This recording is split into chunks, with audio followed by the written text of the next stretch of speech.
جو جنرل باجوہ کی موجودگی ہے جی ایچ کیو کے اندر، یہ پہلی دفعہ ہوا ہے جب سے وہ ریٹائر ہوئے 29 نومبر پچھلے سال، اور پھر یہ جی ایچ کیو میں وہ گئے ہیں۔ یہ اس لیے بہت زیادہ ڈسکشن میں آ رہی ہے کیونکہ جب general Asim Munir army chief بنے تھے تو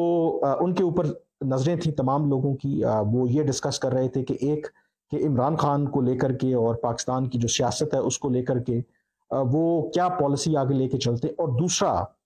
جو 6 سال جنرل باجوہ کا جو دور رہا،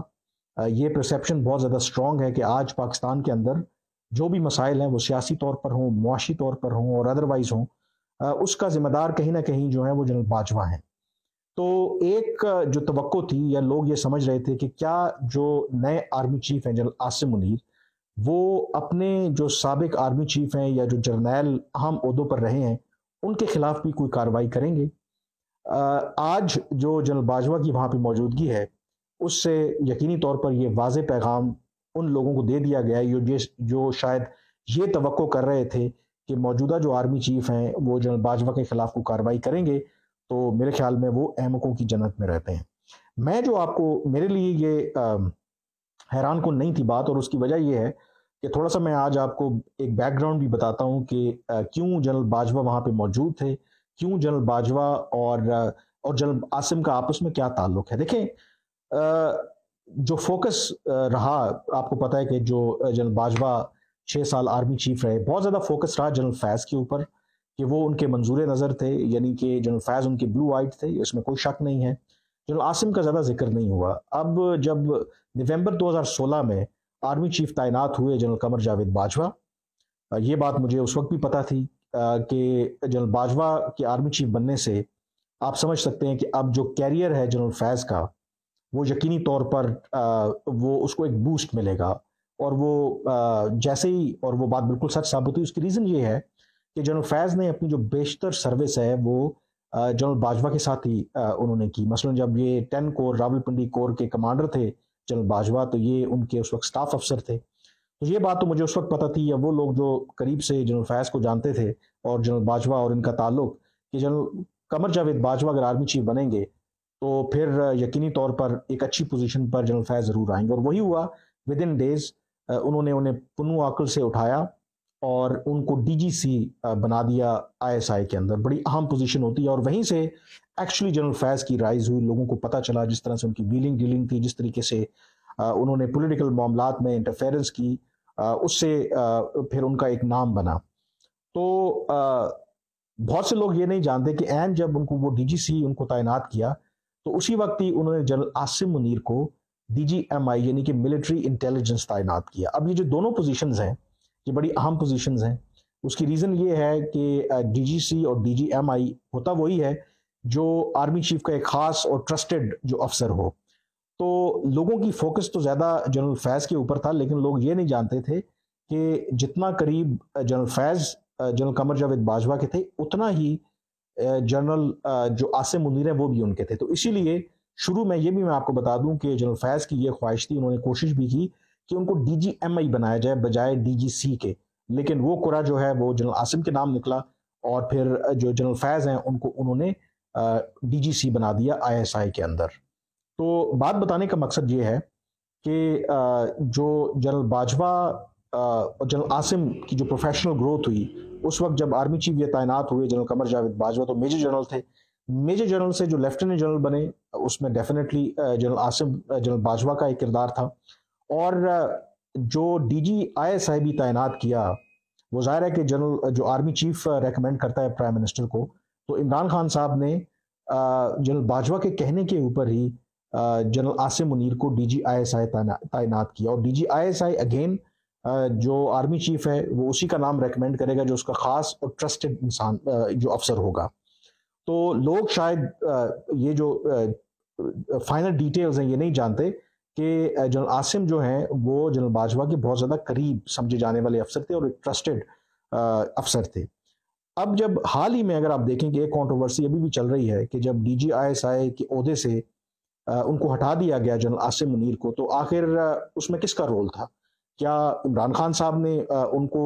ہٹایا، یا جنرل باجوہ جو ہیں جنرل فیض کو لانا چاہتے تھے اس لیے ان کو ہٹایا؟ عمران خان صاحب نے حال ہی میں دعویٰ کیا کہ یہ جو خبریں آ رہی ہیں کہ شاید انہوں نے جنرل عاصم نے کوئی ایسے ایویڈنس ان کی جو اہلیہ ہیں بشرا بی بی ان کے حوالے سے لائے تھے اور اس وجہ سے ان کو چینج کیا گیا تھا، اس کو انہوں نے مسترد کیا۔ حالانکہ جو میری بھی معلومات ہیں، حقیقت یہی ہے کہ ایک لڑائی کی بہت بڑی وجہ یہی تھی کہ عمران خان کو یہ بات اچھی نہیں لگی جب انہوں نے جو مبینہ طور پر باتیں ہو رہی تھی، کچھ ایسی معلومات جو ان کے سامنے آئیں کہ شاید جو بشرا بی بی ہیں اور وہ جو پنجاب کے چیف منسٹر ہیں عثمان بزدار اور ان کی ایک جو فرینڈ ہیں فرا گوگی، ان کے ساتھ مل کے کرپشن کر رہے ہیں، تو اس وجہ سے ان کو ہٹا دیا گیا۔ اب وہ تاثر عمران خان نے جو سٹیٹمنٹ دیا حال ہی میں، یہ دینے کی کوشش کر رہے ہیں کہ شاید جنرل باجوہ کے کہنے پر ان کو ہٹایا گیا۔ جو میری معلومات ہیں، جو جنرل باجوہ کے قریبی ذرائع ہیں، وہ یہ کہتے ہیں کہ اگر میں جنرل عاصم کو ہٹانا ہوتا تو میں انہیں ڈی جی آئی ایس آئی سب سے پہلے ریکمینڈ کیوں کرتا، سیکنڈلی پھر میں ان کا نام کیوں تجویز کرتا آرمی چیف کے لیے۔ اب یہ بڑی انٹرسٹنگ بات ہے، کیونکہ جب جنرل عاصم منیر کی تعیناتی یا آرمی چیف کی تعیناتی ہو رہی تھی تو آپ کو پتہ ہے کہ ایک بہت بڑا پھڈا تھا، مثلا یہ کیونکہ P M A long course سے نہیں ہے، ان کی کوئی ریٹائرمنٹ کی ایج کا تھوڑا سا ایشو تھا، جب لیفٹیننٹ جنرل بنے تو کسی وجہ سے انہوں نے جو ان کو بیج لگے وہ لیٹ لگے، تو ایک جو خاص کر کے جو 76 لانگ کورس کے، جس میں جنرل سائر شمشاد، جنرل فیض، جنرل نعمان اور جنرل اظہر عباس، تو یہ جو لوگ تھے یہ سمجھتے تھے کہ جنرل عاصم جو ہیں وہ ایلیجیبل نہیں ہے to become an army chief, کیونکہ یہ 2 دن پہلے ریٹائر ہو رہے ہیں۔ تو جو مجھے پتہ چلا ہے کہ جنرل قمر جاوید باجوہ کے قریبی ذرائع یہ کہتے ہیں کہ اگر جنرل عاصم کے ساتھ ان کا کوئی ایشو ہوتا تو وہ جی ایچ کیو کی طرف سے ان کا نام شامل نہ کرتے آرمی چیف کی جو 5 نام یا 6 نام بھیجے گئے تھے پرائم منسٹر آفس کو، تو وہ ایک لحاظ سے کریڈٹ لیتے ہیں کہ جنرل عاصم کو اپوائنٹ کروانے میں ان کا کردار ہے۔ حالانکہ وہ الگ بات ہے کہ جنرل باجوہ کی ایک خاص بات ہے کہ وہ سیاستدان ہوں، سیاسی جماعتیں ہوں یا ان کے ساتھ کام کرنے والے افسر ہوں، ان کے بارے میں کہا یہ جاتا ہے کہ وہ وکٹ کے چاروں طرف کھیلتے ہیں، اور جو پوٹینشل کینڈیڈیٹ تھے آرمی چیف بننے کے، کہا یہ جاتا ہے کہ انفرادی طور پر جنرل قمر جاوید باجوہ نے سب کو یہ آس لگائی ہوئی تھی کہ میں آپ کا نام ریکمینڈ کروں گا، لیکن جو جنرل عاصم کی تعیناتی ہے اس میں جنرل باجوہ جو ہیں وہ اب کریڈٹ لیتے ہیں، اور وہ یہ کہتے ہیں کہ جو ظاہر ہے کہ وہ ایسے بندے کا ہی نام ریکمینڈ کریں گے جو فیوچر میں ان کو پروٹیکٹ کرے گا۔ تو اس کا مطلب کیا ہوا کہ کسی بھی طرح سے اگر لوگ سمجھتے ہیں کہ جنرل عاصم منیر جو ہیں وہ جنرل باجوہ کے خلاف وہ کارروائی کریں گے، تو ایسا بالکل ممکن نہیں ہے۔ اور آج کا یہ جو امیج ہے، جو تصویر آپ کے سامنے آئی ہے، جس طرح ان کے ساتھ وہ بیٹھے ہوئے ہیں، اس سے تو آئی تھنک بڑا واضح پیغام جو ہے وہ چلا گیا ہے۔ رہی بات جنرل فیض حمید کی، کیا ان کے خلاف کارروائی ہو سکتی ہے؟ یہ بھی انٹرسٹنگ بات ہے کہ جنرل عاصم، جنرل فیض دوران سروس جنرل قمر جاوید باجوہ کے دونوں قریب تھے۔ ان کی پروموشن میں، لیفٹیننٹ جنرل بننے میں جنرل قمر جاوید باجوہ کا ہی کردار ہے، دونوں کو ڈی جی آئی ایس آئی بنانے میں انہی کا کردار ہے، لیکن جنرل عاصم کے اور جنرل فیض کے آپس میں تعلقات بالکل ٹھیک نہیں تھے۔ تو ایک تاثر یہ ہے کہ شاید ان کے خلاف کارروائی ہو، لیکن کیونکہ جنرل فیض اور جنرل قمر جاوید باجوہ بھی آپس میں کلوز ہیں، تو اگر جنرل عاصم شاید کو کارروائی کرنے کا ارادہ رکھتے بھی ہوں تو عین ممکن ہے کہ جنرل فیض اپنے گڈ آفیسز استعمال کرتے ہوئے جنرل باجوہ کو انوالو کریں اور ان کے خلاف کوئی کارروائی نہ ہو۔ تو سیاستدانوں کے لیے واضح پیغام کہ دیکھیں فوج کے اندر یہ شاید ایک روایت ہے، ایک ٹریڈیشن ہے کہ جو بھی ان کا ایکس باس ہوتا ہے وہ اس کو آنر کرتے ہیں۔ اس کی کئی مثالیں ہمارے سامنے موجود ہیں۔ جنرل مشرف کو سزا دی گئی، سزائے موت دی گئی، ایک دن کے لیے جنرل مشرف جو ہیں وہ جیل کے اندر نہیں گئے، ان کی سزا کو فوری طور پر کالعدم کروایا گیا۔ جب ان کی وفات ہوئی، کراچی میں تدفین ہوئی،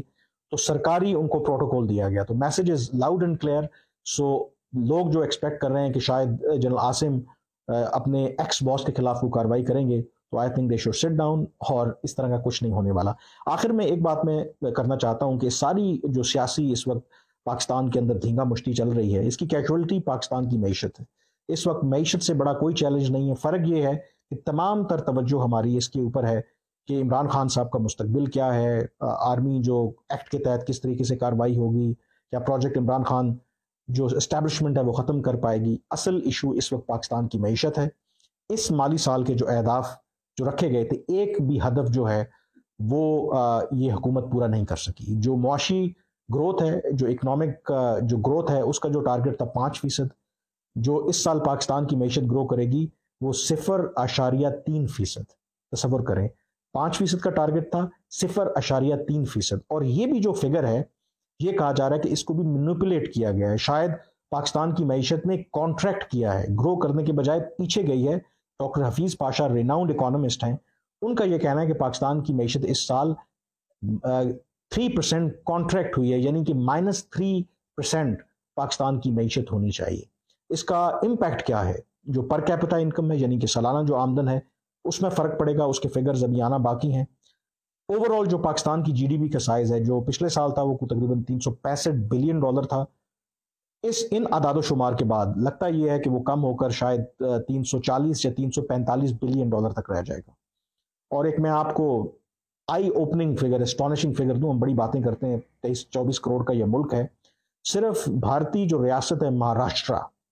اس کی جو جی ڈی پی ہے ایک ریاست کی, وہ اگلے سال توقع کی جا رہی کہ $425 بلین ہوگی صرف مہاراشٹرا کی. اور ہماری جو پاکستان کی over all G D P کا سائز ہے